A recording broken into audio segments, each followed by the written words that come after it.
et bienvenue à notre émission Lire des livres. Aujourd'hui, nous avons le plaisir d'accueillir Philippe Pénère pour son livre « 101 questions que des jeunes chrétiens se posent sur la sexualité, le couple et l'amour ». Bonjour Philippe. Bonjour Yolande. Comment vas-tu? Très bien, merci. En tout cas, ça fait plaisir que tu sois ici en Suisse et puis que tu puisses un peu répondre à quelques questions à propos de ton livre qui est sorti l'année passée. Pile une année, tu m'as dit d'ailleurs. Hein? Tout juste une année, oui. D'accord. Alors, afin que nos auditeurs sachent qui tu es, eh bien, voilà quelques mots. Tu es donc pasteur depuis 2008. Tu exerces ton ministère au sein de l'Église adventiste du 7e jour. Tu es engagé tu as été engagé dans le dialogue interconfessionnel et tu as présidé le pôle de la Fédération protestante de France à Toulouse, puis à Annecy, mais tout en étant pasteur dans ces deux paroisses. En 2018, tu as été nommé responsable de la jeunesse adventiste pour le sud de la France. Mais depuis 20 ans, tu es engagé dans l'animation et la direction de camps pour jeunes et pour des enfants. Et tu as alors profité de ta longue expérience au contact des jeunes pour les accompagner dans les défis qu'ils rencontrent en termes de vécu de foi et d'éthique de vie. Et c'est dans cet esprit que l'année dernière, tu as fait paraître ce livre, 101 questions que des jeunes chrétiens se posent sur la sexualité, le couple et l'amour.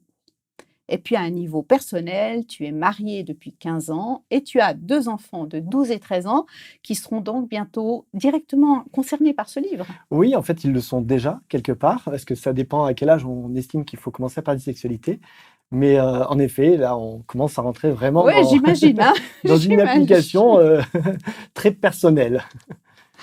Alors en fait, vivre auprès des jeunes, les accompagner, c'est pour toi une passion ou bien c'est venu au fil du temps quand tu as commencé à t'occuper des jeunes? Non, d'abord, je pense que j'ai été le premier bénéficiaire en fait de ce que j'ai vécu quand j'étais jeune moi-même. Je suis moins maintenant, mais dans ce que j'ai vécu dans des camps, dans des rencontres de jeunesse, que ce soit scout ou non scout quelque part.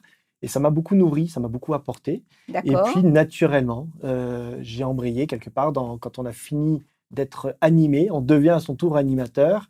Et puis ça s'est fait un peu de cette manière-là, animateur, puis directeur adjoint, et puis après directeur de colo. D'accord. Voilà, c'est un processus. En fait, l'envie de revivre un peu ce que tu avais vécu toi en tant qu'enfant et jeune, puis envie que d'autres puissent aussi profiter de Oui, c'est ça, à différents stades. chance. C'est-à-dire qu'au départ, on est dans le côté très ludique, et puis petit à petit, on se rend compte quand on grandit aussi qu'il y a une dimension vraiment pédagogique, et puis il y a une dimension éducationnelle quelque part. Et puis on a une analyse peut-être plus critique par rapport à ce qu'on a vécu, en se disant, tiens, mais là, on apporte des choses peut-être beaucoup plus concrètes sur la vie qui équipent vraiment des jeunes. Donc voilà, c'est devenu, oui, tu peux le dire, une passion dans un processus assez long, quelque part, qui s'est construite au fur et à mesure des années, en fait. Exactement, c'est ça. D'accord. Donc, l'année passée, tu as choisi de faire paraître un livre qui parle de sexualité, de couple, d'amour. Ce livre se présente sous forme de questions. Est-ce que c'est toi qui as rédigé toutes les réponses à ces questions? Oula, alors le process, il a été beaucoup plus long que ça aussi. Il me faut peut-être du temps pour régulièrement accoucher de quelque chose. Au départ, si tu veux, ça part d'un constat, en contact avec les jeunes, que la sexualité est souvent taboue dans les familles, dans les églises. C'est un sujet qu'on aborde peu. Et il y a des vraies demandes, il y a des vrais besoins. Et souvent, je me suis rendu compte que voilà, face à des questions très concrètes, très précises, en face, les religieux, d'une certaine manière, je vais mettre un grand package, d'accord, ou les institutions, c'est-à-dire des églises, des communautés locales, n'osaient pas, ne savaient pas comment répondre. Donc au départ, tout le monde est d'accord, ah oui, il faut poser toutes vos questions, allez-y. Puis quand les questions sortent, submergés par la question crue, parfois réelle, existentielle que les jeunes posent, bon, on y reviendra dans quelques temps, quelque part, il bottait en touche. Je me suis dit, il y a besoin de, voilà. Ça, c'est le premier aspect. Le deuxième aspect, je me suis dit, il y a des vrais défis, on y reviendra sûrement, dans la dimension des abus. Et j'entendais beaucoup de choses, des gens qui parlaient d'abus qui pouvaient exister à droite, à gauche. Mais moi, j'aime bien une démarche scientifique. Et je me suis dit, OK, peut-être qu'il faudrait analyser tout ça. Donc, j'ai mis en place un questionnaire. Et le but du jeu, c'était de faire répondre à des jeunes, de manière anonyme, bien sûr, à ce questionnaire. Et puis, je me suis dit, tiens, tant qu'à faire, je suis lancé, pourquoi pas le distribuer à un maximum de jeunes. Et puis, tiens, ça serait intéressant d'avoir dans différents pays. Donc, je suis venu en Suisse, au Luxembourg, en Belgique, alors, principalement la francophonie, bien D'accord. évidemment. Et là, quand j'ai fait ce questionnaire, je me suis dit, waouh, les questions, elles sont hyper Elles importantes. partent dans tous les sens. Ça Ouais. part dans Et tous les puis, sens, c'est hyper important. Et il faut qu'on puisse y répondre, il faut qu'on puisse leur donner une réponse. Donc, moi, j'animais des ateliers à ce moment-là. Suite au questionnaire, je me dis, non, c'est bien, c'est chouette, ils m'ont aidé dans le questionnaire, mais il faut que je puisse leur rendre quelque chose. Je suis un peu long, mais pour non, t'expliquer ce mais je process. comprends bien. Ouais. Et c'est là où est venue l'idée d'un livre, de dire, les questions, je ne peux pas juste leur renvoyer les réponses comme ça, il faudrait qu'on puisse le garder pour tous ceux qui n'osent pas poser les questions, pour tous ceux qui ont osé les poser, mais parfois on a mal répondu. Je me suis dit, ben voilà, on va se faire un petit livre qui n'est pas un roman. Hein, on ne lit pas au début jusqu'à la fin, en tout cas. Oui, on peut aller piocher en fait des C'est ça. questions. On peut aller piocher, tout à coup, on a ce sujet qui nous intéresse, on peut aller piocher une question. Exactement, c'est ça le but du jeu. C'est-à-dire que les jeunes ils disent, OK, moi j'ai ces questions-là actuellement sur la sexualité, est-ce que le livre en parle? Tac, ouais, Oui, c'est tiens, ça. à cette question-là, de telle à telle question, ça y répond. Donc, D'accord. Mais qui répond à ces questions? C'est tout toi qui as répondu ou bien non? Non, alors l'idée c'est qu'on était une dizaine de personnes. Alors au départ l'idée, voilà, je m'occupe de la jeunesse comme tu disais, et j'ai demandé à ceux qui travaillent avec moi à la JA de dire allez on va le faire ensemble. Donc on était 3 au début de cet ouvrage, et puis après on s'est dit bon là il y a des sujets ils sont trop pointus. On aurait pu y répondre, mais on l'aurait fait de manière, c'était pas notre domaine, Ouais, tu vois, c'est tout à pas notre métier. Donc on a dit ok là c'est des questions médicales. Allez, il faut qu'on appelle un Un médecin. médecin. Ouais, c'est ça, Là, c'est des d'accord. questions de psycho. Là, il faut qu'on appelle un psychiatre, un psychologue. Quelque part, qu'ils amènent des réponses très simples, mais en même temps, qui soient sur des bases vraiment solides. Donc ça a été vraiment l'idée de demander l'expertise de gens, chacun dans leur domaine. Des fois, c'est des gens qui sont pasteurs, comme nous, mais qui ont une longue expérience ou qui ont une expérience pas de la même tranche d'âge. Peut-être qu'ils y étaient pasteurs de jeunes, peut-être il y a 10 ou 20 ans. Donc voilà, c'était vraiment l'idée d'avoir un maximum d'intervenants. Je vais qualifier quand même de professionnels, parce que c'est des gens qui sont vraiment dans ces domaines-là, qui puissent apporter les réponses à ces questions très pointues que les jeunes ont posées. Oui, c'est ça. Et c'est ce que je trouve très intéressant. Des questions posées par des jeunes d'un peu toute la francophonie principalement, avec des réponses de pros. C'est ça, c'est exactement ça. C'est vraiment l'idée de départ, c'est de dire, si tu veux, très simple, quand j'allais dans les églises et que je posais les questions, enfin, ils me posaient des questions sur les papiers libres. Donc, je prenais les papiers. Donc, vraiment anonyme. Et puis, complètement voilà, anonyme. ça, Et ça je qui était défilais, bien, je voilà, pense. question 1, question 2. Et je m'étais fait comme motivation de répondre à toutes les questions. Donc, il y en a, et vous verrez dans le livre, hein, je pense que toi, tu l'as parcouru, qui sont très, très crus. Oui, on va y revenir après. Je pense que certains peuvent être même choqués qu'on ose poser ces questions-là. c'est ça. Mais pourtant, moi, ça me paraissait essentiel. S'ils les posent, c'est qu'ils attendent des réponses. Bah, absolument. Donc, je me suis dit, pas de filtre. On prend toutes les questions. Alors, on a dû sélectionner parce que certaines étaient un peu redondantes, hein, ou la manière d'y répondre, ça allait être un peu la même chose. Mais on a sélectionné vraiment toutes ces questions-là. Et c'est les questions crues. C'est-à-dire des fois, on a juste remis en français. Oui, d'accord. C'était mal formulé. Non, on est d'accord. Mais on a vraiment respecté les questions des jeunes. Et certaines, enfin la plupart, hein, sont vraiment les questions que les jeunes ont posées. C'est-à-dire qu'on ne s'est pas dit, nous, en tant que pasteurs, en tant que vieux, ah, mais tiens, il faudrait que les jeunes se posent cette question-là. Non, c'est ça. C'est vraiment les questions des jeunes et puis des jeunes d'aujourd'hui. Ce n'est pas des jeunes d'il y a 20 ans, parce qu'aujourd'hui, les choses changent tellement vite que c'est important que ce soit des questions qui intéressent les jeunes d'aujourd'hui. Et c'est là où c'est un peu décapant pour certaines personnes d'un certain âge, se dire waouh, effectivement. J'aurais jamais osé me poser il ne leur est pas destiné à eux directement. Mais pas directement, mais peut-être que voilà, ça c'est le public quelque part. C'est-à-dire que c'est pour les jeunes, mais c'est aussi peut-être pour des parents qui n'osent pas poser les questions à leurs enfants, et comme ça les confronte aux questions que se posent leurs enfants. Et donc les interpeller. Effectivement. Mais d'ailleurs, ce livre, tu l'as mis sans une question que des jeunes chrétiens se posent.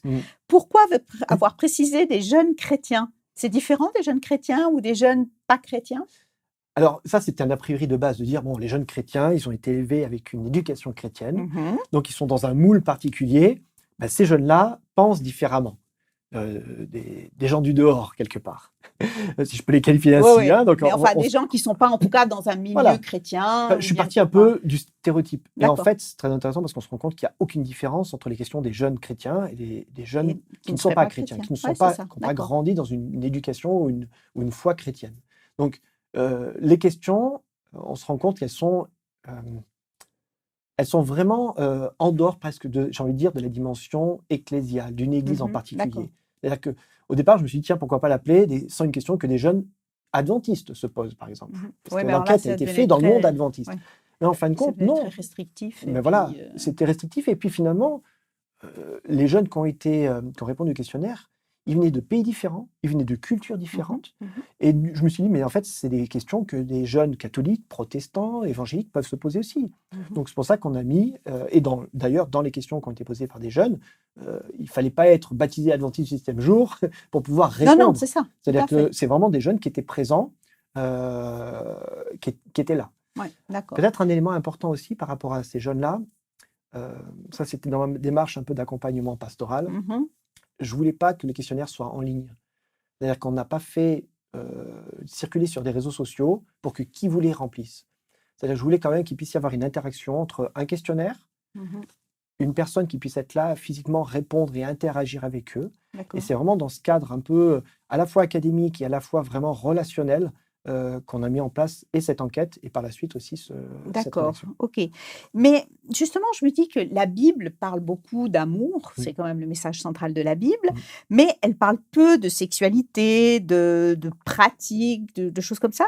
Alors, sur quoi se sont basées les réponses? Parce qu'on ne peut pas toujours, ben justement, elles ne peuvent pas toujours s'appuyer sur la Bible, ces Mm, réponses. mm, Alors, tu nous as dit tout à l'heure qu'il y avait des pros, qu'il y avait un peu des médecins, mm, des mm. psys, mais sur les autres questions, je trouve que c'est pas forcément évident, parce que la Bible donne pas vraiment des réponses. Tu as complètement raison. Il y a pas un mode d'emploi de comment fonctionne l'amour, comment fonctionne la sexualité, que penser de telle ou telle pratique, etc. D'ailleurs, c'est une des premières choses que je disais à chaque fois quand on réalisait l'enquête en présentiel dans les églises. Il ne s'agissait pas de dire sortez la Bible et puis vous allez trouver exactement la réponse à votre question. Mhm. Là où on a essayé d'orienter un peu ce livre, c'est d'être dans une réflexion du sens, en fait, de ce que ça signifie, et d'être dans une réflexion du coup éthique. Mhm, C'est-à-dire mhm. que la question n'est pas de savoir si ça, on peut ou pas. Par exemple, il y a plusieurs questions sur la question de la masturbation. Mhm. Souvent, le premier réflexe des jeunes, c'était de dire est-ce qu'on peut se masturber et systématiquement, c'était de leur dire la question n'est pas de savoir si on peut se masturber, mais c'est de savoir qu'est-ce que ça signifie, qu'est-ce que ça va t'apporter, quels sont peut-être les dangers de la masturbation. Mhm. Tu vois, c'est-à-dire de réorienter pour arriver sur, non pas c'est bien ou c'est mal. Enfin, Mhm.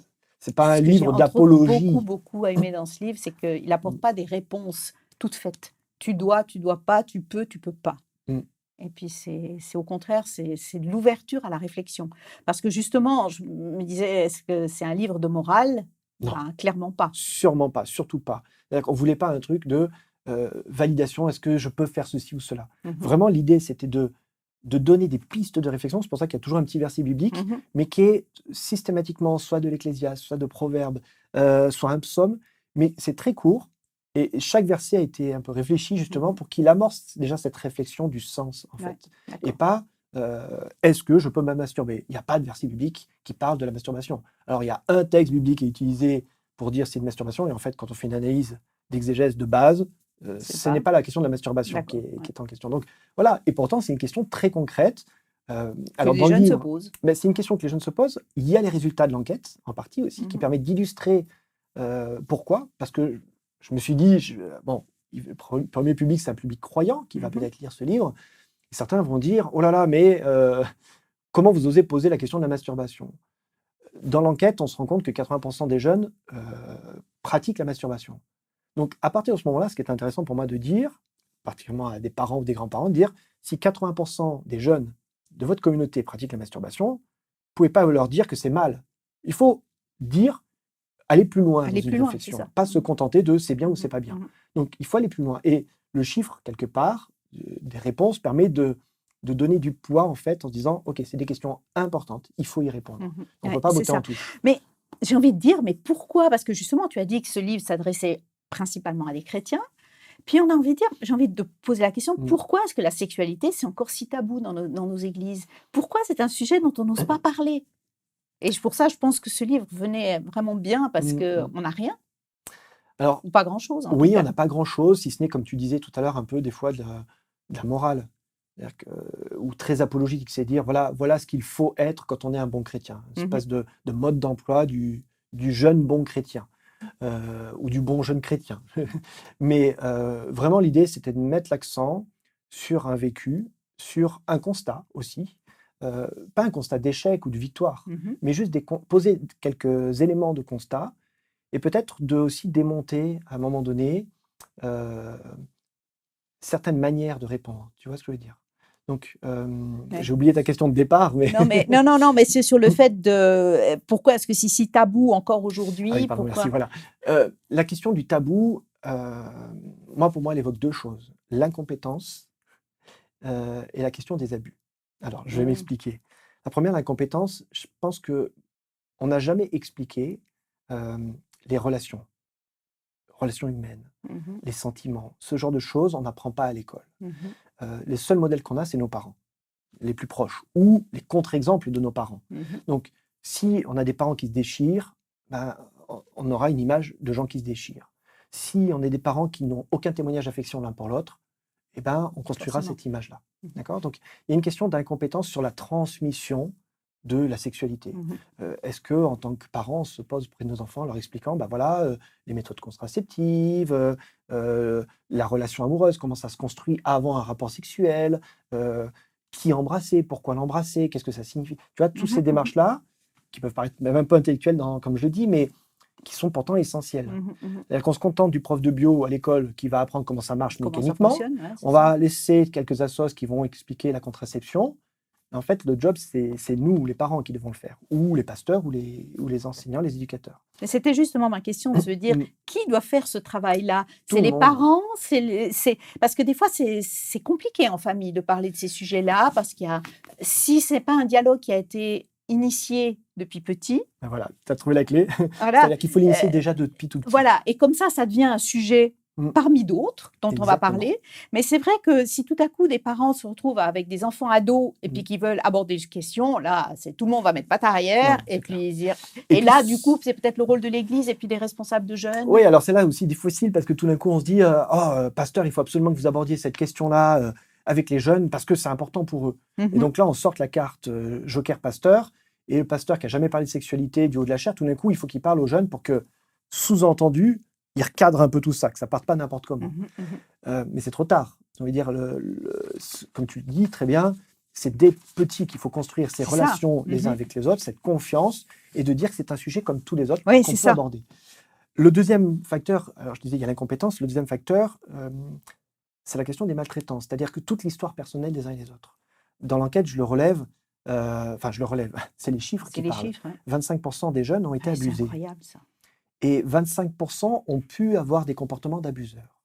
Alors des fois, c'est les mêmes personnes, donc ça peut se recouper. Ce que je veux juste dire par là, c'est que forcément, on touche à des questions qui sont extrêmement d'actualité.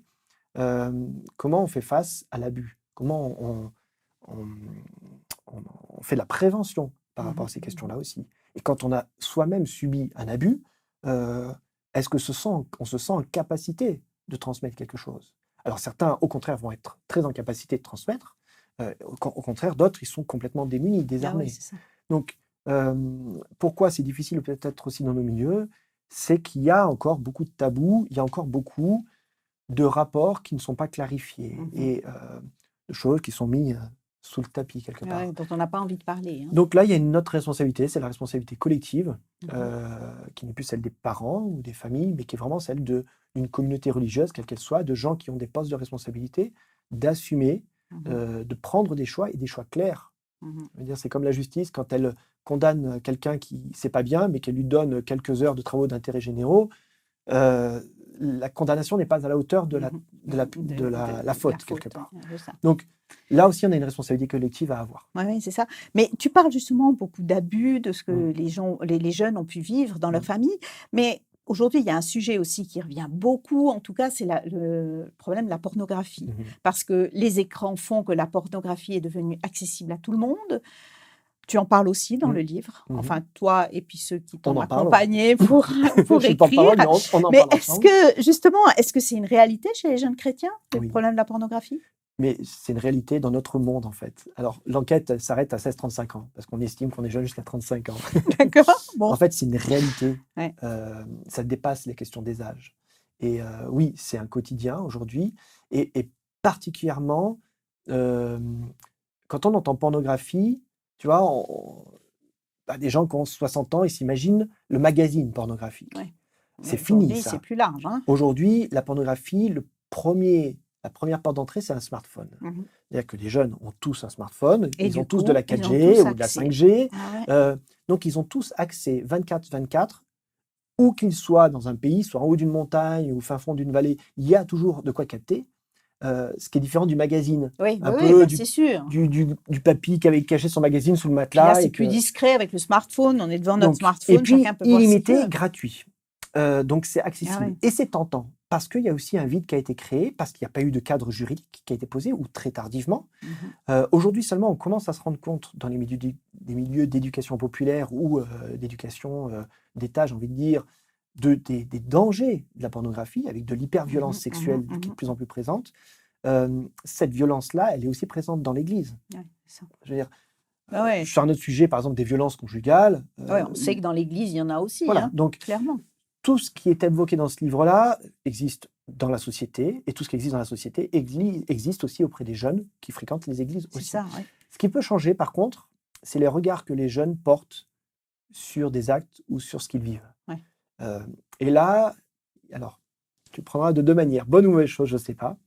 Il y a une prise de conscience que ce n'est pas toujours très bien. Ça, c'est le côté peut-être positif, en disant il faut que je change quelque chose. Mais il y a aussi le côté de la culpabilité. Ouais, c'est ça. Il y a des questions, là aussi, très crues. Je me souviendrai toujours de cette question-là. On l'a gardée dans le livre, où il dit, voilà, j'ai été abusé par mon frère. Donc, c'est un garçon qui parle. Il dit, j'ai été abusé par mon frère. Est-ce que j'ai commis un péché d'homosexualité? Donc, c'est intéressant. Enfin, c'est dramatique, parce que quand j'ai lu... hein. Alors, imagine-toi, j'ouvre ce petit papier devant tout le monde, je lis ça. Alors, il me faut quelques secondes pour Ouais, intégrer pour la question et me dire ouais, qu'est-ce sûr. que je peux. Je me suis dit, je dois répondre. Mais qu'est-ce que je peux répondre, quoi? Alors, lui dire, mais non, tu n'es responsable de rien, Ah de ouais, rien. c'est ça. Et pourquoi tu te charges d'un poids qui c'est pas de toi, quoi? Alors, on y répond un peu comme on peut, tu vois, Bah dans ce ouais, genre de bah, c'est sûr, situation. c'est sûr. Mais les situations peuvent être dramatiques. Mhm. Et voilà, il y a beaucoup d'évocations dans le milieu chrétien, peut-être, de cette culpabilité. Alors, il ne faut pas s'en débarrasser totalement. Il y a des aspects positifs, parce que ça aide à prendre conscience de certaines choses. Mais quand ça écrase, quand tu t'en sors pas, alors là, il faut dire non, oh, stop, Ah non, stop, exactement. déstresse. Et puis, justement, ne te le fouette pas. christianisme est appelé à être déculpabilisant, hein, quand on accepte cette C'est grâce ça. qui est offerte. Mais justement, comment parler d'amour, de couple, de mariage, quand on voit la société hyper sexualisée que nous avons en ce moment, que ce soit par la pub, par les smartphones, enfin par tout ça. Comment parler ça? Ça fait pas un peu has-been avec tous ces jeunes de se dire ouais, mais bon, ça fait un peu années 60, un peu la petite maison dans la prairie. Il y a des cycles. Et je crois qu'aujourd'hui, on est dans un cycle où il y a eu une hypersexualisation qui existe toujours, bien évidemment, ça c'est clair. Mais il y a aussi une démarche qui est intéressante de plein de jeunes qui, par exemple, ne veulent pas avoir de rapport sexuel avant le mariage, ou qui retardent le premier acte sexuel. D'accord. Qui ne sont pas chrétiens, qui n'ont pas grandi dans un contexte religieux, mais qui veulent se dire, OK, il y a sûrement quelque chose d'autre à vivre. Et ça, c'est intéressant, parce que de la même manière que tu as des jeunes qui deviennent végétariens aujourd'hui, alors qu'il n'y a pas de croyance derrière, il y a une éthique de vie, c'est pareil au niveau de la sexualité. C'est-à-dire peut-être que la société est allée tellement loin que maintenant, il y a quand même des petits groupuscules qui vont vers une certaine éthique. Voilà. Donc, il y a un équilibre à retrouver dans la société. Alors, on ne met pas les mêmes normes, les mêmes repères, qu'on soit dans une église ou qu'on soit où il y a 100 dimensions religieuses quelque part. Mais il y a cette recherche, en tout cas, de quelque chose d'autre. Maintenant, c'est clair que pour certains, quand on va dire la masturbation, je prends cet exemple-là, masturbation, c'est bon, c'est pas un débat, c'est très bien, c'est bon pour la santé, etc. Pour moi, par exemple, la question de savoir si c'est bien ou pas bien, c'est pas une question, c'est une question qu'est-ce que ça t'apporte. En fait, la question derrière la masturbation, c'est une question souvent de solitude, de frustration, de sentiment d'être isolé. Et là, quand on parle de ces sujets-là, ça parle à tous les jeunes. L'isolement, la solitude, la frustration. Et c'est ça qu'il y a derrière la masturbation. Donc souvent, la question de la sexualité n'est que la résultante d'une autre problématique, d'où l'intérêt de faire intervenir des psychologues, parce qu'en fait, c'est d'inviter les jeunes à réfléchir. Ton problème, c'est pas un problème de masturbation. Ton problème, c'est que tu es seul. C'est que tu es seul. C'est que tu sais pas où tu vas, que tu te sens hyper stressé par tes examens et que tu as besoin d'avoir un exutoire. Et ton exutoire, c'est la masturbation. C'est ça. Voilà, qui je suis, moi, pour dire c'est bien, pas bien? Je suis pas en train de dire c'est bien, pas bien. Je suis en train de te dire, est-ce que tu es conscient qu'en fait, tu fais ça parce que c'est ça le problème, le stress? Est-ce que tu pourrais pas le compenser par quelque chose d'autre? Et par exemple, sur la masturbation, une des pistes, c'est de dire, sors, vois des amis, fais du sport, prends des bons moments avec des gens de qualité, et tu vas voir que quelque part, cette pratique-là, elle va diminuer. Non pas parce qu'elle est interdite, mais parce qu'en fait, elle ne t'apporte rien de bon. D'accord. Ce livre, depuis quel âge on peut le donner? C'est la grande question. Parce que, alors j'ai mis 16 ans. 16 ans, d'accord. Ouais, parce que, Bon, je comprends, parce qu'il y a quand même des questions un peu crues comme ça, ouais, peut-être pas à mettre directement entre toutes les mains, on va dire. dans les logos Peggy, on aurait pu mettre, attention, interdit au moins de 16 ans. Ouais. L'idée, c'était pas d'être dans de l'information. C'est-à-dire que c'était pas tout d'un coup, quand on va parler de la sodomie, quand on va parler de la masturbation, de la fellation, c'est pas de tout d'un coup que les jeunes découvrent, ah mais attends, c'est comme ça que ça marche ou quoi. Il n'y a pas d'explication, il n'y a Non. pas de mode d'emploi. Hein, donc, On est d'accord. mais l'idée, c'était vraiment de dire, il faut que les jeunes puissent le prendre au bon âge. Oui, c'est ça. On a estimé 16 ans. Maintenant, j'ai envie de dire, ça dépendra de chaque parent qui estimera où Ça dépend en si est le son sujet a enfant. été abordé depuis plus petit, Exactement. peut-être, et puis Voilà. les questions qui viennent, s'il y a un climat de confiance, d'ouverture. L'objectif, en tout cas, n'était pas d'informer sur une pratique, mais c'était de pouvoir répondre à des questions quelque part qu'ils avaient déjà entendues, auxquelles ils avaient déjà réfléchi. Oui, c'est ça. Et puis, si tu devais, pour terminer, dire peut-être pourquoi lire ton livre? Euh, Parce que je pense que le sujet de la sexualité est un sujet qui est en permanence changement. Parce que c'est, comme on le disait, c'est ce qu'on a essayé de faire, un livre éthique. Et l'éthique évolue en fonction de nos codes de société, en fonction de notre culture, en fonction de notre éducation, de notre religion. Et quelque part, il n'y a pas un mode d'emploi dans la Bible, quelle que soit la lecture qu'on en fait, même si certains en font peut-être une lecture très stricte, de comment se vit cette sexualité-là. Et du coup, c'est pour moi la beauté, c'est que c'est à chacun de composer une sexualité qui est en adéquation avec des valeurs et avec ses propres normes, mais qui sont questionnées en permanence. Ouais. Et ce qui est bon aujourd'hui, peut-être que j'estimerais que finalement, c'est pas si bon que ça.